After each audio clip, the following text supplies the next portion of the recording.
Bonjour à tous, ici Paul Ponceau pour un nouveau podcast YouTube et Odyssée. Et le podcast portera sur ce qui intéresse les entités non humaines dans l'humain. En d'autres termes, pourquoi les entités non humaines, pourquoi les entités sans âme ciblent les humains et plus généralement tous les êtres qui ont une connexion divine. Mais avant de poursuivre, je voulais vous annoncer que le samedi 18 mai, donc de 18h à 22h, j'organise un webinaire en direct sur le ciblage en réseau. Et c'est un webinaire totalement inédit où je vais faire le lien entre la présence non humaine, les abductions, la nature de la réalité, les technologies issues des échanges avec des entités non humaines et le ciblage en réseau. Donc, si cela vous intéresse, n'hésitez pas à vous inscrire à ce webinaire et sachez que c'est un webinaire en direct, donc avec possibilité de poser des questions, possibilité de témoigner, possibilité d'échanger. Et les derniers webinaires que j'ai organisés, c'était vraiment des interventions, des questions hyper pertinentes et hyper intéressantes. Donc, le webinaire est prévu pour durer 4 heures, mais ça peut aller au-delà de 4 heures. Ça peut durer 5 heures, voire plus, surtout s'il y a beaucoup de questions. Ça dépendra un petit peu de comment ça se fait. Donc, prévoyez quand même de 18 heures à 23 heures pour être sûr. Et sachez que ce webinaire est à un tout petit prix. Donc, pour vous y inscrire, vous cliquez sur le lien en dessous de ce podcast et il ne vous reste plus qu'à suivre la procédure. Sachez également que le samedi 1er juin, j'organise une conférence en présentiel avec l'ENA sur le thème de la présence non humaine. Donc, pour participer à la conférence, rien de plus simple. Il vous suffit de nous envoyer un mail. Donc, en dessous de ce podcast, je mettrai le lien qui mène vers le programme de la conférence et vous trouverez notre adresse mail dans le programme de la conférence et il vous suffit de nous envoyer un mail. Donc, cette conférence en présentiel aura lieu à Paris. C'est une conférence à l'ancienne qui durera 6 heures, donc de 12 heures à 18 heures. Donc, et c'est vraiment une conférence inédite sur tous les aspects de la présence non humaine et surtout sur les interactions dans le quotidien entre humains et entités non humaines. Donc vraiment un thème inédit. Donc si ça vous intéresse, n'hésitez pas à nous envoyer un mail, d'autant plus que comme le webinaire, la conférence en présentiel est à un tout petit prix. Et maintenant, place au podcast. Et dans ce podcast, je vais me poser la question pour savoir qu'est-ce qui intéresse les créatures sans âme, les entités sans âme chez les humains et chez les créatures qui ont une âme, une connexion divine. Autrement dit, je vais poser la question sur le pourquoi de la prédation. Pourquoi l'humain est la proie de ces entités sans âme? Qu'est-ce qui intéresse les entités sans âme dans l'humain, mais aussi plus généralement dans toutes les créatures qui ont une connexion divine? Alors, l'idée de faire ce podcast m'est venue justement parce que plusieurs personnes ont posé la question dans les conférences, qu'est-ce qui fait que l'humain est, est attaqué? Qu'est-ce qui fait que l'humain est une proie pour ces créatures? En d'autres termes, pourquoi ces créatures s'intéressent tant à prendre notre âme et s'intéressent tant à nous dominer, à nous contrôler? Donc pour comprendre ça, il faut comprendre qui est l'humain. Et l'humain est une créature qui a été créée par la source qui possède une âme et une connexion divine. Donc, je fais très très simple parce qu'il y a beaucoup de personnes qui font le distinguo entre âme, esprit et, et essence divine, et leur travail est super intéressant. Moi, je vais rester dans le simple, tout simplement parce que je ne m'y connais pas assez pour distinguer âme, esprit. Donc, quand je vais parler d'âme, ça va être toute cette essence, ce qui fait notre humanité. Donc, l'humain a été créé par la source, c'est-à-dire Dieu, peu importe comment on l'appelle, et l'humain possède ce que l'on appelle une âme, ce que j'appelle une âme, autrement dit, une essence divine. Et l'humain est connecté à la source de par la connexion divine. On retrouve la connexion divine chez l'humain, mais aussi chez une grande partie des animaux. Par exemple, les mammifères, notamment les chats, les chiens, les baleines, les cétacés, les dauphins, ont très clairement une connexion divine, une forme de conscience. Et même certains insectes ont une forme de conscience. Par exemple, il y avait un apiculteur qui faisait donc des produits bio et pendant près de 80 ans, il a élevé des abeilles. Le jour du décès de l'apiculteur, donc qui est mort du reste à au moins 95 ou 96 ans, qui avait été gardé en bonne santé du reste par les produits de la ruche, tout le monde était rassemblé dans le cimetière pour la mise en bière du corps. Et tout d'un coup, les gens ont entendu des bourdonnements. Ils ont levé la tête, ils ont aperçu un essaim d'abeilles. Donc, vous imaginez la panique qu'il y avait dans le cimetière. Et en fait, l'essaim d'abeilles n'a pas attaqué les gens. L'essaim d'abeilles s'est posé sur la tombe avant la mise en bière et est reparti. Et donc, le fils de l'apiculteur en a conclu que les abeilles disaient au revoir à l'apiculteur. Donc, c'est vraiment très intéressant et ça montre que quelque part, même chez les insectes, ou chez certains insectes tout du moins, il y a une forme de conscience. C'est comme quand les chats et les chiens, par exemple, vont faire des milliers de kilomètres pour retrouver leur maître ou leur maîtresse quand ils sont perdus, il y a une forme, de conscience. Par exemple, pour une petite anecdote, c'était une famille que je connaissais qui avait un chien. Et un jour, ils avaient amené leur chien promener en forêt. Et le chien est parti et n'est pas revenu. Donc là, la famille était extrêmement inquiète et tout ça. Et dans la région, il y avait des vols de chiens. Autrement dit, il y avait des gens qui prenaient les chiens, qui les volaient pour un trafic de peau, de quelque chose, enfin quelque chose d'extrêmement sinistre.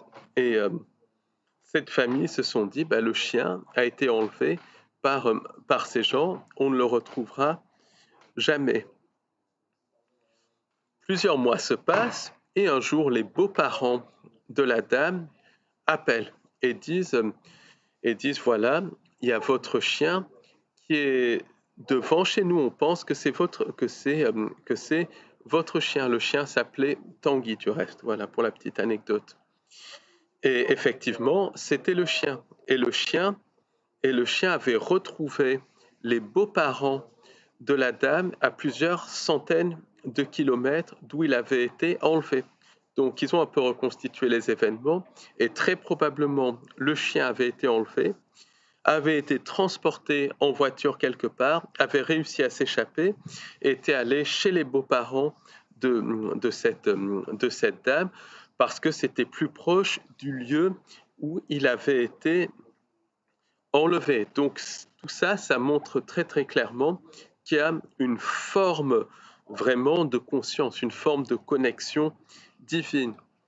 De même, il y a des témoignages de personnes qui, pendant la guerre de 39-45, ont perdu leurs animaux, leurs chats et leurs chiens.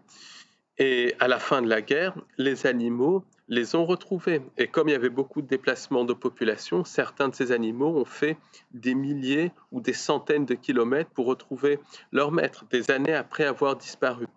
Donc on voit bien qu'il y a cette forme de conscience. Chez l'humain, cette conscience se voit dans l'empathie, dans l'amour qu'on peut éprouver les uns pour les autres, même dans l'art, quand c'est de l'art qui vient de l'humain, il n'y a rien de plus beau, il y a des musiques qui sont absolument divines. Donc on voit cette expression de notre connexion divine, de notre âme, dans l'empathie, dans les actes d'amour gratuits, même dans la créativité, dans l'art et tout ça, même dans la manière dont on est capable de donner aux autres, de faire des belles choses dans le quotidien. Donc c'est là où on voit cette connexion divine, ce qu'on appelle notre âme, notre essence divine. Et ce qui caractérise l'humain, qui a été conçu donc comme un gardien pour toutes les formes de vie de la Terre, c'est cette capacité créatrice, la capacité à créer le canevas de la réalité, la capacité à créer non pas forcément directement la réalité, mais le canevas de réalité, le canevas de possibilités. Par exemple, en fonction de nos croyances, en fonction même de nos programmations, on va créer une certaine réalité. Nous sommes en 1492 quand Christophe Colomb a atterri à Saint-Domingue. Ce qu'il faut savoir, c'est que les Indiens qui habitaient à Saint-Domingue, plus exactement les Amérindiens de Saint-Domingue, ils ne voyaient pas les caravelles quand les Espagnols ont débarqué. Tout ce qu'ils voyaient, c'était des humains qui sortaient de l'eau. C'est pour cela aussi qu'ils les ont pris pour des dieux. En fait, ces dieux étaient tous des dieux parce qu'il y a eu des massacres, et tout ça. D'ailleurs, même l'origine de Christophe Colomb, c'est extrêmement controversé. Certains disent que c'était un nom d'emprunt et tout ça. En tout cas, il y avait la connexion des Templiers, des sociétés secrètes qui ont donné les jésuites, de la franc-maçonnerie, ou en tout cas de ce qu'allait donner la franc-maçonnerie derrière Christophe Colomb. C'était quelque chose qui n'était pas aléatoire, mais qui était programmé. Mais peu importe. Ce qu'il faut bien comprendre, c'est qu'ils ont vu les hommes blancs, les Européens, parce qu'il y avait la connexion aussi de l'Angleterre, de Gênes et tout ça derrière Christophe Colomb. Donc ils ont vu ces hommes blancs débarquer et sortant de l'eau. Ils ne voyaient pas les caravelles. Pourquoi? Parce que les caravelles ne faisaient pas partie de leur réalité. Autrement dit, ils n'étaient programmés qu'à percevoir des petits bateaux et pas des gros bateaux, des caravelles. Après, il y a eu des contacts donc entre les conquistadors et les, hommes blancs et les chamans qui étaient les chefs des tribus. Et les chamans ont commencé à percevoir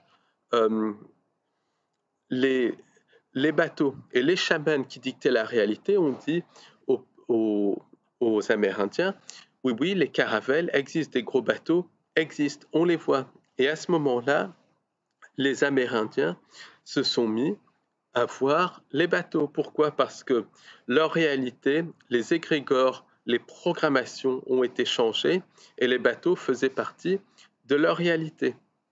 De même, dans les années 50, en Papouasie-Nouvelle-Guinée, il y avait des missionnaires qui projetaient des films, qui projetaient littéralement des films pour expliquer aux gens l'eau courante, pour expliquer les questions d'hygiène, les choses comme ça. Et ils parlaient à des tribus qui n'avaient jamais eu de contact avec le monde extérieur. Et ces missionnaires, tenus par les sociétés secrètes, absolument abominables du reste pour la plupart, tentaient de les civiliser, entre guillemets, simplement. Ces tribus non civilisées étaient, dans de très nombreux cas, beaucoup plus civilisées que l'homme blanc et que la société de maintenant, et que même le monde occidental et oriental du reste, et le reste du monde. Donc, peu importe, tout ça pour dire qu'il leur montrait un film sur l'eau courante et sur le lavage des mains. Et à la fin, ils ont demandé qu'est-ce que vous avez retenu de ce film. Et les gens ont dit on n'a rien vu, on a juste vu un poulet qui traversait. Pourquoi? Parce que le concept d'eau courante était totalement étranger à la programmation de ces tribus. Donc ça ne faisait pas partie de leur réalité. Donc littéralement, ils ne les voyaient pas. Et c'est pareil pour la perception, par exemple, de phénomènes paranormaux. Les enfants, jusqu'à un certain âge, vont percevoir des fantômes, des esprits, des fées et des lutins. Et à partir d'un certain âge, ils ne vont plus les percevoir. Pourquoi? Parce qu'il y a les égrégores qui sont liés à la culture, qui sont liés à la science, qui sont liés à l'éducation, qui sont liés un petit peu à la conception occidentale du monde essentiellement, qui vont reprogrammer leur cerveau et leur programmer à penser que cela n'existe pas. Donc ça ne fait plus partie de leur réalité et progressivement, la plupart des gens perdent cette perception des entités. Pas tout le monde, heureusement, mais beaucoup les perdent parce qu'il y a toute cette programmation qui est liée aux égrégores. En fait, les entités sont toujours là, toujours bien physiques, présentes dans leur plan et tout ça, mais simplement, le formatage fait qu'elles ne font plus partie de notre réalité. Parce que cette réalité, c'est une forme d'hypnose. Et l'hypnose, il y a des hypnotiseurs, par exemple, qui vont faire voir à des gens des oranges alors qu'ils montrent une poire. Il y a des hypnothérapeutes qui vont littéralement, des hypnotistes plus exactement, qui vont rendre invisibles des gens par suggestion hypnotique, ce qui fait que la personne hypnotisée ne va pas voir la personne qui est devant lui, mais va voir à travers la personne. Tous ces exemples sont indiqués dans le livre L'univers est un hologramme de Michael Talbot, et ça montre que notre perception de la réalité, notre capacité à créer la réalité est modifiée par les programmations. Donc on en revient aux entités sans âme. Ce qui les intéresse, c'est notre capacité créatrice, notre capacité à créer la réalité. Ce sont des entités qui n'ont pas de connexion divine, puisqu'elles ont coupé leur connexion divine, qui fonctionnent comme des formes d'intelligence artificielle, donc quelque part, comment expliquer ça, qui ne peuvent pas créer. Elles peuvent copier, mais elles ne peuvent pas créer. Et ça, c'est expliqué dans les textes anciens, comme les Nag Hammadi et tout ça. Donc en fait, elles nous utilisent pour créer le canevas de réalité, autrement dit, les limitations de la réalité, pour qu'elles puissent projeter leur réalité. Autrement dit, elles nous utilisent pour créer notre propre prison, pour créer la réalité qu'elles veulent, puisqu'elles court-circuitent nos pouvoirs créateurs et nous utilisent pour créer la réalité qu'elles veulent. Donc, ça explique tous les égrégores qui sont liés à la culture populaire, tous les égrégores qui sont liées aux médias, qui sont contrôlés par ces entités à leur sommet. Cela explique aussi tous les égrégores qui sont liés finalement à la culture qui est contrôlée par les entités non humaines. Et ces égrégores vont dicter notre réalité. Donc, comme on est des êtres créateurs, ces égrégores qui sont tenus par les entités sans âme vont nous faire créer la réalité voulue par les entités sans âme. Et c'est pour cela que ces entités sans âme s'intéressent à nous à un niveau, parce qu'elles utilisent nos capacités créatrices pour nous faire créer la réalité qu'elles veulent. Et donc, on en vient à toutes les pensées intrusives. Les pensées intrusives que l'on a tous sont là non seulement pour nous vampiriser, pour nous tourmenter, pour jouer avec nous, mais aussi pour nous faire créer au niveau individuel et collectif la réalité voulue par les entités sans âme. En fait, les pensées intrusives, il y a des pensées intrusives négatives pour nous dire à tous, parce que ça nous arrive à tous, qu'on n'y arrivera pas, qu'on ne pourra pas faire ci, qu'on ne pourra pas faire ça pour nous maintenir dans un certain chemin de vie. Et il y a d'autres pensées qui sont dictées par les entités sans âme, qui sont là pour manipuler finalement notre perception de la réalité, notre sens de la réalité, ou pour nous mettre dans des voies de garage. Et ces pensées paraissent absolument positives, mais elles sont là ou pour manipuler nos perceptions de la réalité, ou pour nous mettre dans des voies de garage. Alors, les pensées intrusives, c'est des pensées qui vont dire,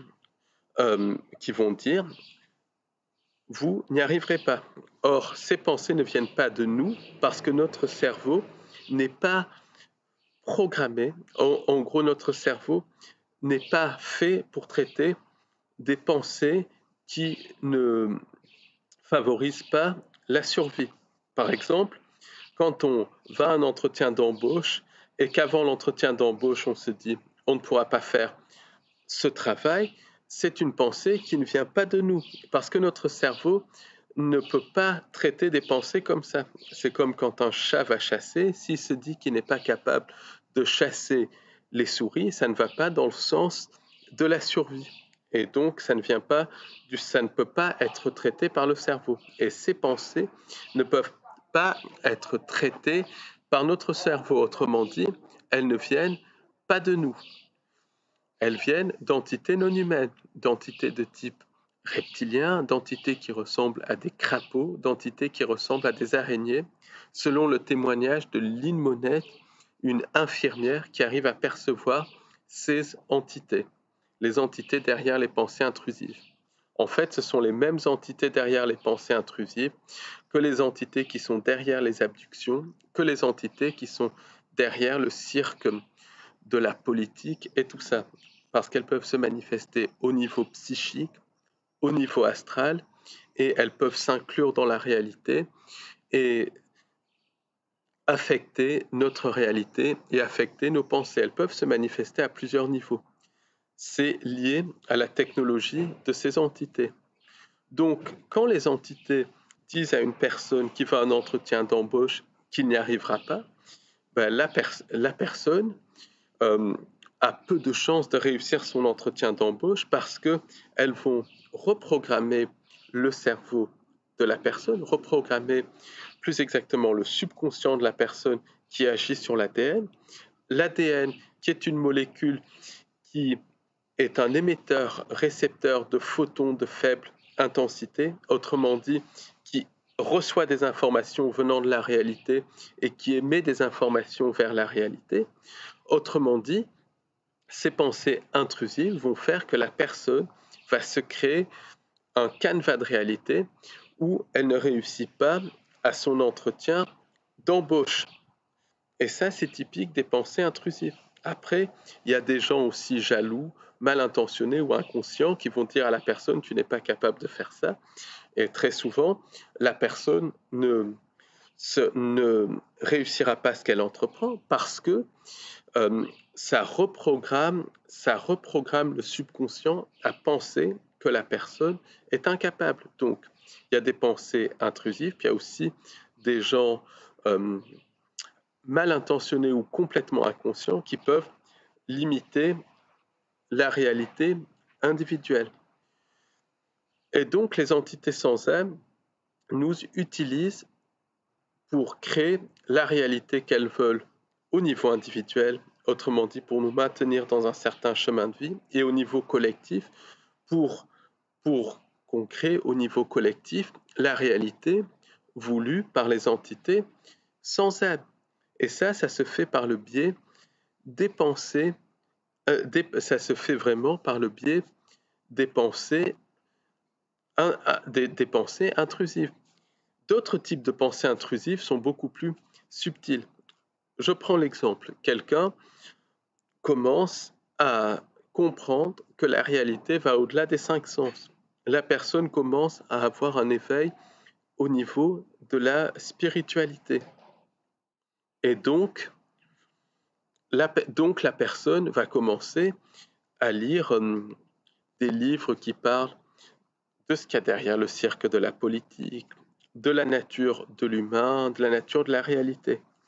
Personne commence donc à lire des livres, rencontrer des gens qui lui ouvrent certaines perspectives, et puis la personne va commencer à avoir, et ça c'est très fréquent dans le processus de début d'éveil spirituel, des pensées qui lui disent: ce que tu lis, c'est des conneries, c'est pas ce que tu as appris à l'école, c'est pas ce que tu as appris à la fac, c'est pas ce qu'on te dit dans ton travail.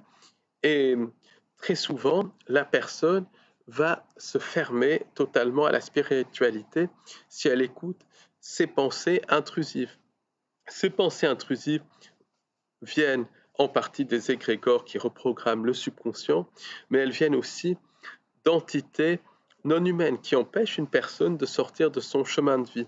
Donc si la personne écoute ces pensées intrusives, elle va littéralement se créer au niveau individuel la réalité où ces phénomènes, ou disons la spiritualité est impossible. Pourtant la spiritualité est là, la manipulation de notre réalité par des entités non humaines est là, mais la personne va effacer ça de sa réalité.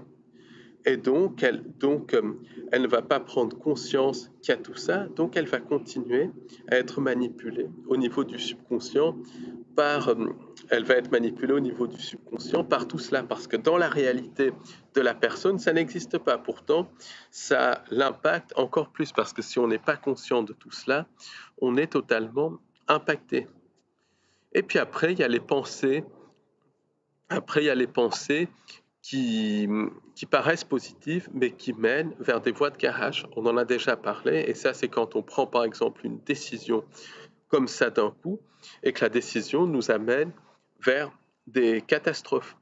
Et ça ne vient pas de nous, ça vient vraiment d'entités non humaines. Et tout cela est fait, toutes ces pensées intrusives ont comme but à un niveau de nous maintenir dans un chemin de vie, de nous faire créer au niveau individuel la réalité voulue par les entités non humaines, la réalité voulue par les entités sans âme. Donc ensuite, il y a des égrégores énormes chargés de virus psychiques, comme l'égrégore de la politique, comme le cirque de la politique, et ces égrégores vont capter un maximum de personnes et vont reprogrammer le subconscient des gens pour qu'ils créent une réalité, un canevas de réalité qui vibre au niveau du cirque de la politique. Autrement dit, un canevas de réalité extrêmement bas. Et ce canevas de réalité extrêmement bas que l'on a créé, les entités sans âme vont l'utiliser pour ensuite projeter leur réalité, qui est la mise en place des interunivers et tout cela.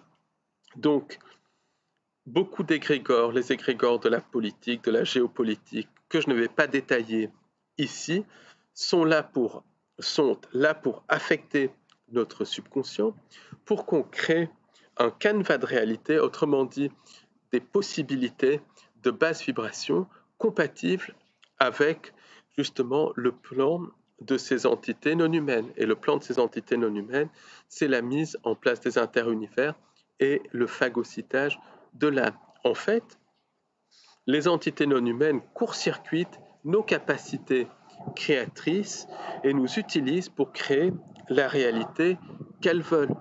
Et c'est pour cela qu'elles nous visent, qu'elles nous manipulent, parce qu'on a ces capacités créatrices qu'elles n'ont pas. Elles peuvent imiter et elles ne peuvent pas créer. Donc elles nous utilisent pour créer la réalité qu'elles veulent. Elles court-circuitent nos capacités créatrices.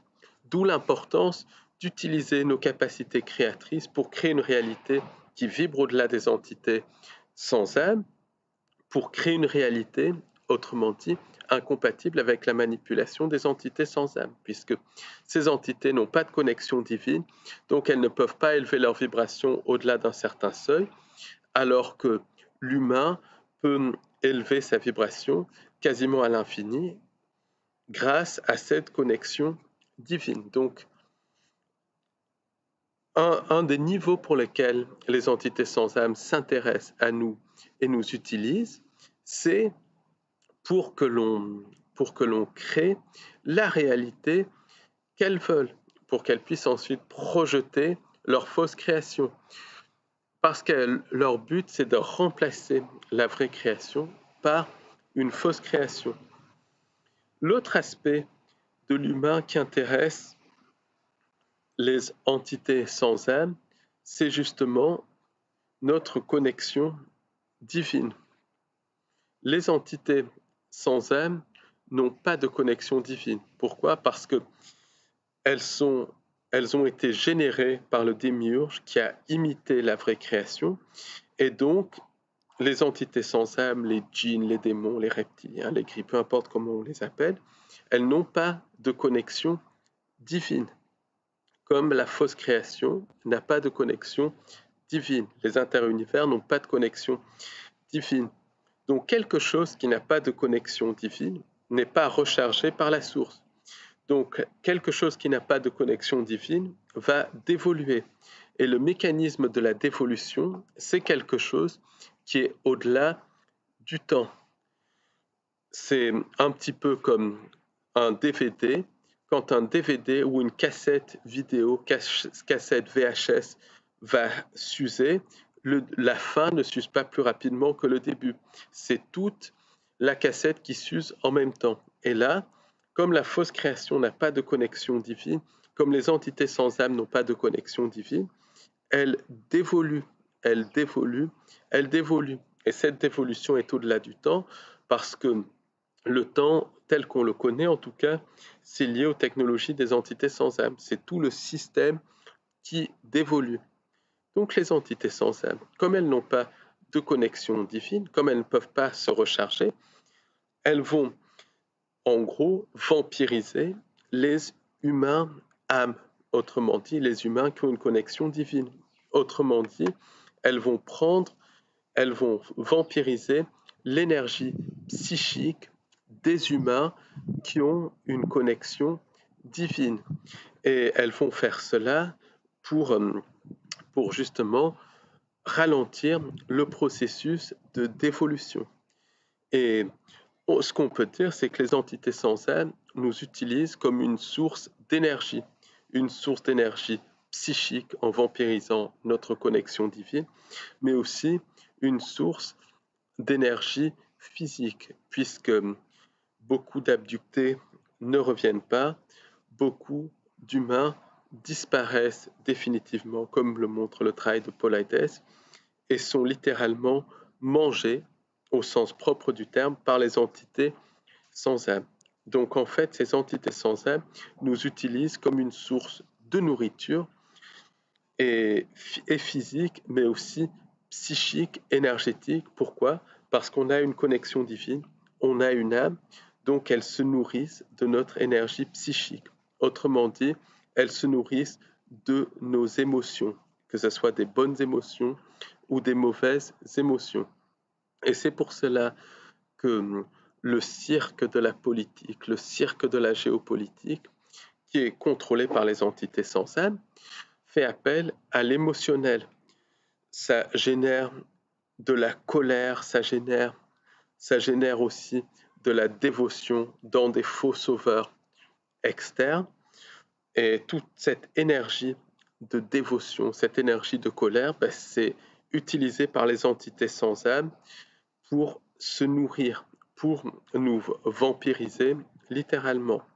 C'est pour cela que les entités sans âme vont aussi manipuler des couples. C'est pour cela que par les pensées intrusives, elles vont provoquer des disputes entre personnes pour se nourrir de l'énergie émotionnelle liée à ces disputes.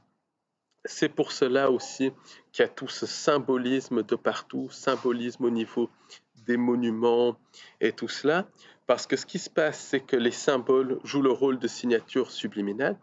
Donc quand une personne admire un monument, par exemple, comme on va dire l'Arc de Triomphe, la Concorde, qui sont des symboles qui sont liés aux entités sans âme, leur admiration va au monument, mais va aussi aux symboles. Et les symboles portent la vibration des entités sans âme, et donc l'énergie d'admiration, via les symboles, va aller vers les entités sans âme. C'est pour cela qu'il faut être conscient de ces symboles pour ne pas donner notre énergie aux entités sans âme. Et comment on devient conscient, comment finalement, euh, comment finalement on est conscient de ces symboles? Tout simplement en, en sachant qu'ils existent. Pas la peine de connaître le symbolisme, c'est être conscient qu'ils existent parce que ça agit comme des signatures subliminales. Et quand il y a un message subliminal dans une publicité, par exemple, même si on ne voit pas le message subliminal, mais qu'on est conscient qu'il est là, son effet s'estompe.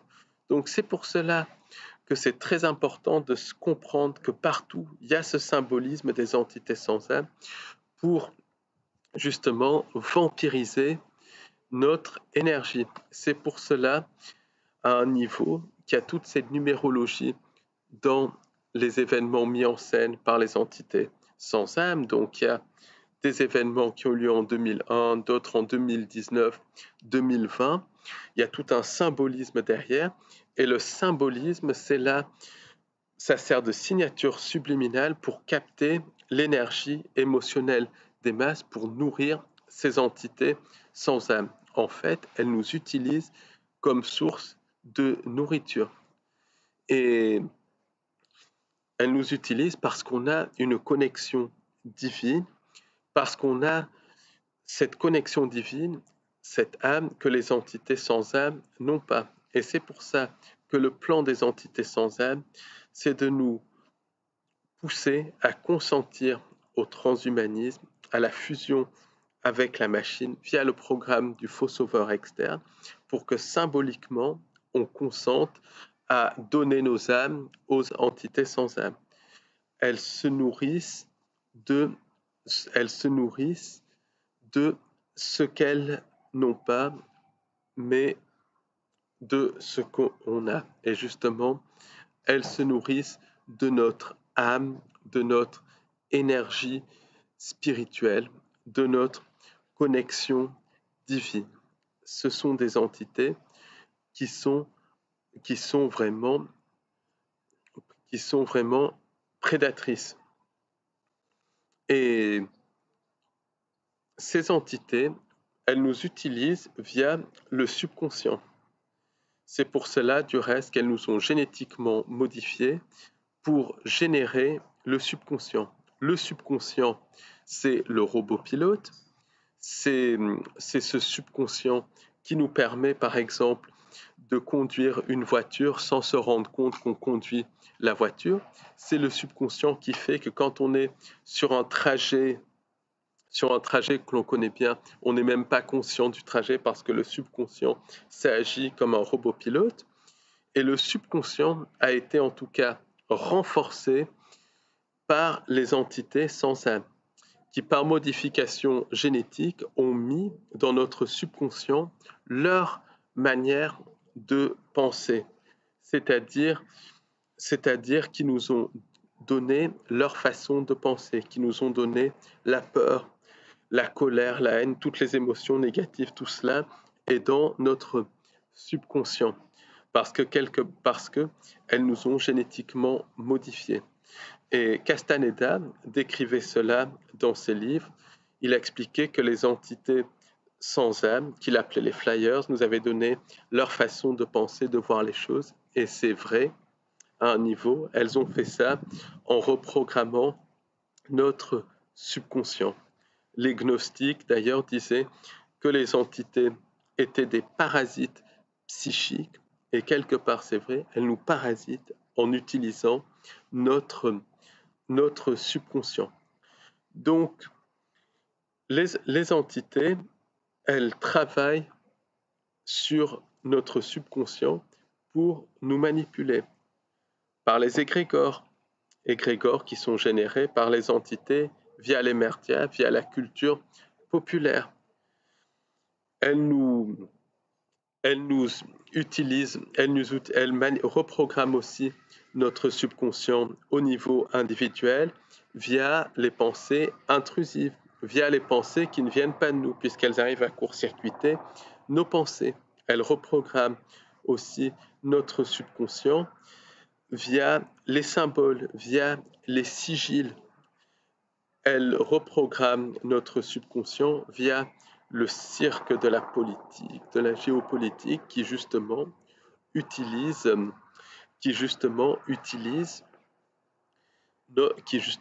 notre subconscient pour reprogrammer notre perception de la réalité. Donc c'est quelque chose qui va extrêmement loin. Et ce que l'on peut dire, c'est que tout est fait pour renforcer notre subconscient. Tout est fait pour renforcer notre subconscient. Déjà, la culture populaire, il y a de plus en plus de symboles, de sigils qui reprogramment notre subconscient et qui le renforcent. Tout est fait pour nous rendre de moins en moins conscients. Même le rythme métro-boulot-dodo est fait pour que les gens aient une vie complètement ritualisée, complètement programmée, pour qu'ils soient de plus en plus sous l'emprise du subconscient. Donc le subconscient, dans des conditions normales, c'est déjà 99% de nos actions sont régentées par le subconscient. Maintenant, c'est 99,9, voire 100% pour les portails organiques et les personnages non joueurs. Et pour les gens qui se disent éveillés, c'est 99,7 ou 99,8. Et je m'inclus dedans, bien évidemment. Et c'est particulièrement vrai en Occident, mais c'est globalement vrai un petit peu partout. Et les entités cherchent à renforcer ce subconscient pour qu'on soit de moins en moins conscient. Parce qu'à partir du moment où l'on est conscient, on court-circuite, en grande partie en tout cas, la manipulation de ces entités, puisqu'elles n'arrivent pas à affecter notre conscience. Parce que nous, on a une conscience que les entités sans âme n'ont pas. Les entités sans âme sont reliées à une espèce de conscience collective synthétique. Même les abeilles, elles ont une conscience collective, mais elle n'est pas synthétique. La conscience collective est organique. Donc il y a un fragment de vraie conscience. Là, les entités sans âme sont reliées à une conscience collective synthétique, qui n'a rien d'organique, qui est purement synthétique. Donc les entités sans âme n'ont aucune conscience d'elles. Ce qui compte, c'est justement la survie de cette conscience synthétique. Ce qui compte dans cette conscience synthétique aussi, c'est la prédation. Et cette conscience synthétique est programmée pour faire un maximum de mal, pour faire le mal pour le mal. C'est pour ça qu'elle joue avec nous. C'est une conscience synthétique totalement maléfique, un petit peu comme un robot qui est programmé pour le mal, pour pour imager cela. Pourquoi? Parce qu'elle a été programmée par le démiurge, diable, qu'on peut appeler Satan, Lucifer, peu importe comment on l'appelle. Donc, c'est vraiment quelque chose de très, très important de comprendre que les entités sans âme, elles ont peur de notre conscience organique, de notre conscience individuelle organique, parce qu'elles ont une conscience collective, maléfique, basée sur la peur, basée sur la prédation. Et elles craignent par-dessus tout notre conscience individuelle, organique, connectée à la source. Pourquoi? Parce que si l'on prend conscience de leur plan, on réduit l'impact de toute leur manipulation. C'est pour cela qu'elles font tout pour nous maintenir dans l'inconscience. Comment elles le font? Déjà, par les merdias, elles nous dictent leur vue de la réalité, ou plus exactement, la manière dont elles veulent qu'on perçoive la réalité. Et par l'opposition contrôlée, elles nous mettent dans des cages pour qu'on perçoive une partie de la réalité si l'on est en cours de réveil, mais pour que tout soit tronqué. Pour, par exemple, qu'on perçoive la réalité, qu'on perçoive une réalité tronquée où l'on a besoin d'un sauveur externe, ce qui est absolument faux.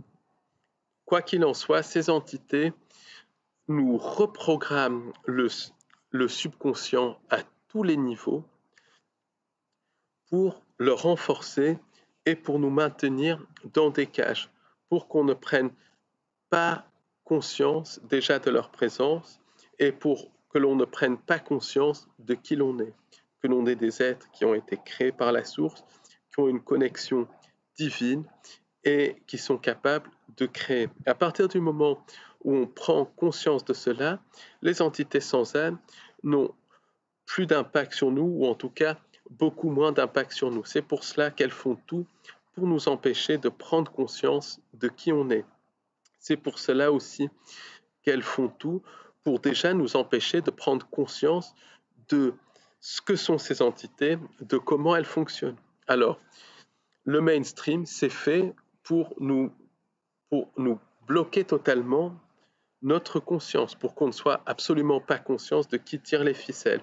Une grande partie de l'alternative, c'est pour les gens qui commencent à prendre conscience qu'il y a quelque chose, pour les mettre dans des cages. Par exemple, le New Age va dire oui, il y a des entités, mais tout est beau, tout est rose. Donc là, pareil, on a conscience, si on est dans le New Age, qu'il y a des entités, mais on n'a pas conscience qu'elles nous manipulent. Donc là, c'est un rêve pour ces entités. C'est pour cela que le New Age est tellement poussé.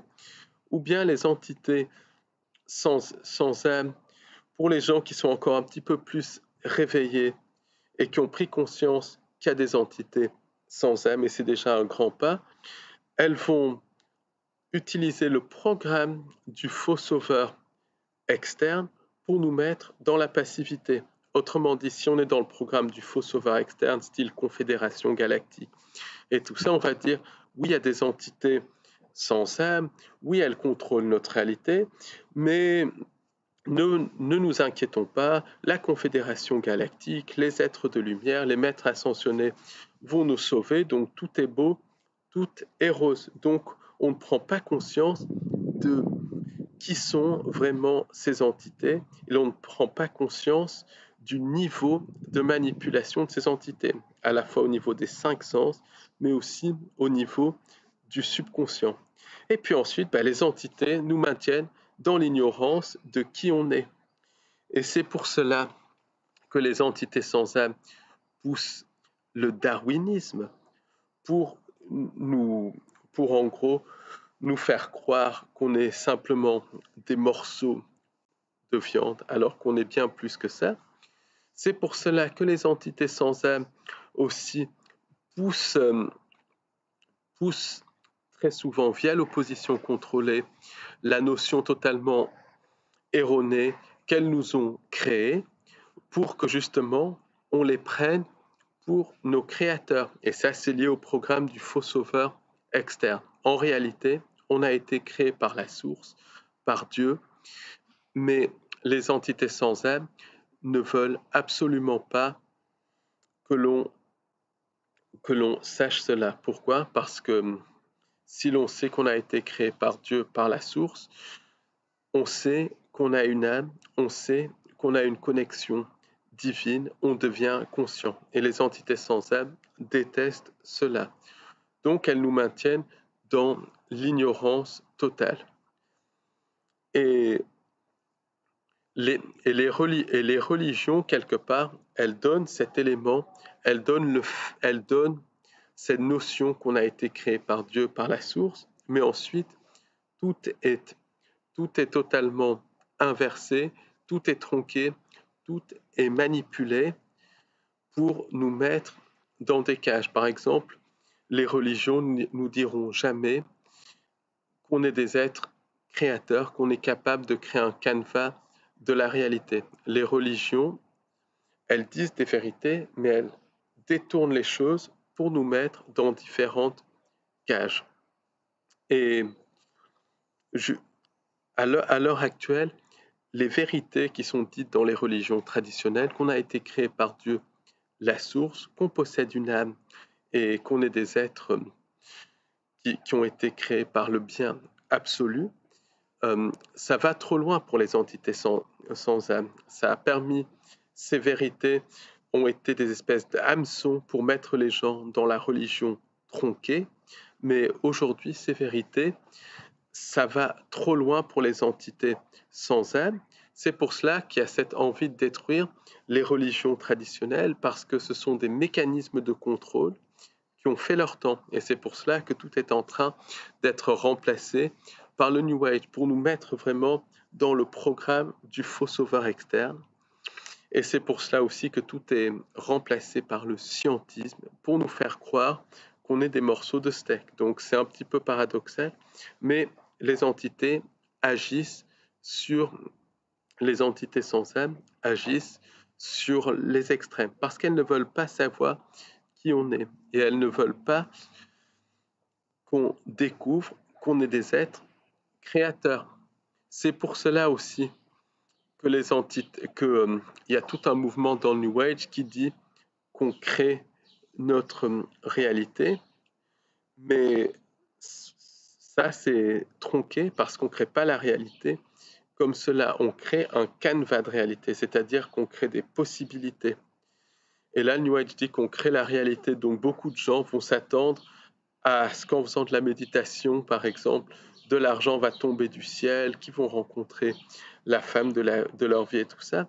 Ça ne se passe pas comme ça. Ça peut aider, mais ça ne se passe pas comme ça. En fait, on crée des canevas de réalité, on crée des réalités de haute vibration ou de basse vibration. Si on est dans des réalités de haute vibration, des choses positives se passent. Si c'est des réalités de basse vibration, des choses négatives se passent. En tout cas, c'est des canevas de réalité.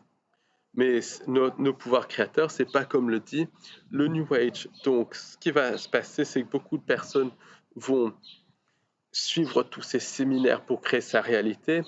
Ils vont bien évidemment ressortir déçus, parce que les mécanismes de création de la réalité ne fonctionnent pas comme cela. Et puis, ils vont re-rentrer dans cette espèce de matrice. En fait, on crée la réalité, mais on crée, disons, un canevas de réalité, on crée des possibilités, on crée une réalité de basse vibration ou de haute vibration en fonction de nos programmations. Et les entités sans âme, elles ne veulent pas que l'on sache cela. Pourquoi? Parce qu'elles nous utilisent pour créer la réalité qu'elles veulent. Et le transhumanisme et tout cela, c'est encore une étape en plus, c'est carrément remplacer notre subconscient par un subconscient synthétique totalement contrôlé par les entités sans âme et les intelligences artificielles. Parce que le but du transhumanisme, des nanotechnologies, c'est de nous connecter directement au monde des intelligences artificielles, au monde des entités sans âme, pour en fait que notre subconscient qui est déjà totalement programmé ou en très grande partie reprogrammé, manipulé par les entités sans âme pour que notre subconscient soit remplacé par un subconscient totalement synthétique, contrôlé totalement par les intelligences artificielles et les entités sans âme. Donc, la clé pour cela, c'est de comprendre qu'on est des êtres créateurs, qu'on est des êtres qui ont une connexion divine, qui ont une âme, et les entités sans âme, elles ont peur de notre conscience, elles ont peur de notre capacité créatrice, parce que tant qu'elles l'utilisent, c'est bon, mais si on redevient maître de nos capacités créatrices, c'est la fin pour les entités sans âme.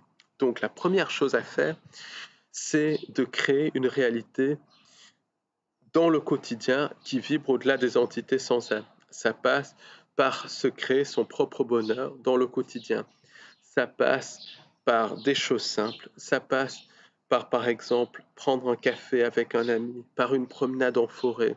Ça passe par dire je t'aime à ses proches. Ça passe par aider quelqu'un à traverser la rue, mais c'est par des gestes simples qu'on crée dans le quotidien, au niveau individuel, une réalité qui vibre un chouïa au-delà des entités sans âme.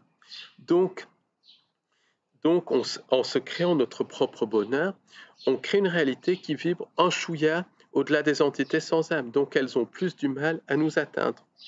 Et en transmettant cela à un maximum de personnes, on crée une réalité individuelle et par effet boule de neige collective qui vibre un chouïa au-delà des entités sans âme. Donc ça paraît peu, mais elles ont moins d'impact sur nous. Et de fil en aiguille, on crée des réalités individuelles et collectives qui vibrent de plus en plus haut. Et au-delà d'un certain seuil, les entités sans âme qui n'ont pas de connexion divine ne peuvent pas augmenter leur vibration. Donc au-delà d'un certain seuil, on crée une réalité, un canevas de réalité plus exactement, qui est incompatible avec la manipulation des entités sans âme. Autrement dit, on crée un canevas de réalité humaine. Et ce canevas de réalité humaine, au-delà d'un certain seuil, devient incompatible avec la manipulation des entités sans âme. Donc c'est en utilisant nos capacités créatrices dans la joie, le bonheur et l'amour que l'on pourra se défaire des entités sans âme, en créant une réalité qui est incompatible avec les entités sans âme. Donc c'est pas de l'ascension, c'est pas de la 5D et tout ça, c'est purement et simplement créer une réalité qui vibre au-delà des entités sans âme. Et ça passe par se créer son propre bonheur dans le quotidien. Ensuite, tout cela passe par une prise de conscience déjà de qui on est, mais aussi une prise de conscience de la présence de ces entités sans âme. Parce que pour les entités sans âme nous manipulent par le subconscient. Donc, pour qu'elles nous manipulent moins, il faut être conscient de la présence de ces entités sans âme. Donc, c'est pour cela que l'information est extrêmement importante. Donc, ça passe par déjà s'informer. Ça passe par un accès à la bonne information. Et la bonne information, c'est celle qui vibre avec nous au moment présent. Donc, si tout ce que je viens de dire ne vibre pas avec vous, c'est que ce n'est pas une bonne information pour vous. La bonne information, c'est celle qui vibre avec nous. C'est pour cela que l'information, c'est de l'information, c'est à prendre ou à laisser en fonction de ce qui vibre avec nous. Mais si on a une bonne information qui vibre avec nous, ça nous rend plus conscients. Ça nous permet d'être conscients des manipulations des entités sans âme. Or, comme la manipulation passe par le subconscient, à partir du moment où on est conscient, son impact est réduit. Donc, c'est très important d'être conscient. Donc, en gros, pour pouvoir se créer un canevas de réalité humaine, il convient de comprendre pourquoi les entités sans âme s'intéressent à nous. Pourquoi les entités sans âme nous manipulent. Elles nous manipulent parce qu'elles essayent de vampiriser notre énergie issue de notre connexion divine, issue de nos émotions. Ensuite, comme elles savent qu'on est des êtres créateurs, elles nous utilisent à créer la réalité qu'elles veulent. Et en même temps, elles écrasent nos pouvoirs créateurs pour qu'on ne crée pas une réalité qui vibre au-delà des entités sans âme. Et elles savent qu'on est des êtres conscients. Donc, elles nous maintiennent dans l'ignorance parce que si l'on devient conscient, si l'on utilise nos pouvoirs créateurs pour créer une réalité qui vibre au-delà des entités sans âme, c'est la fin de la fausse création dans cette timeline, en tout cas. Bien évidemment, ce n'est pas quelque chose de facile, ce n'est pas quelque chose qui se fait du jour au lendemain, et c'est quelque chose qui commence dans le quotidien, en se créant son propre bonheur. Merci de m'avoir écouté et à très bientôt pour des nouveaux podcasts d'au-delà de l'illusion. YouTube, Odyssée, merci beaucoup, au revoir.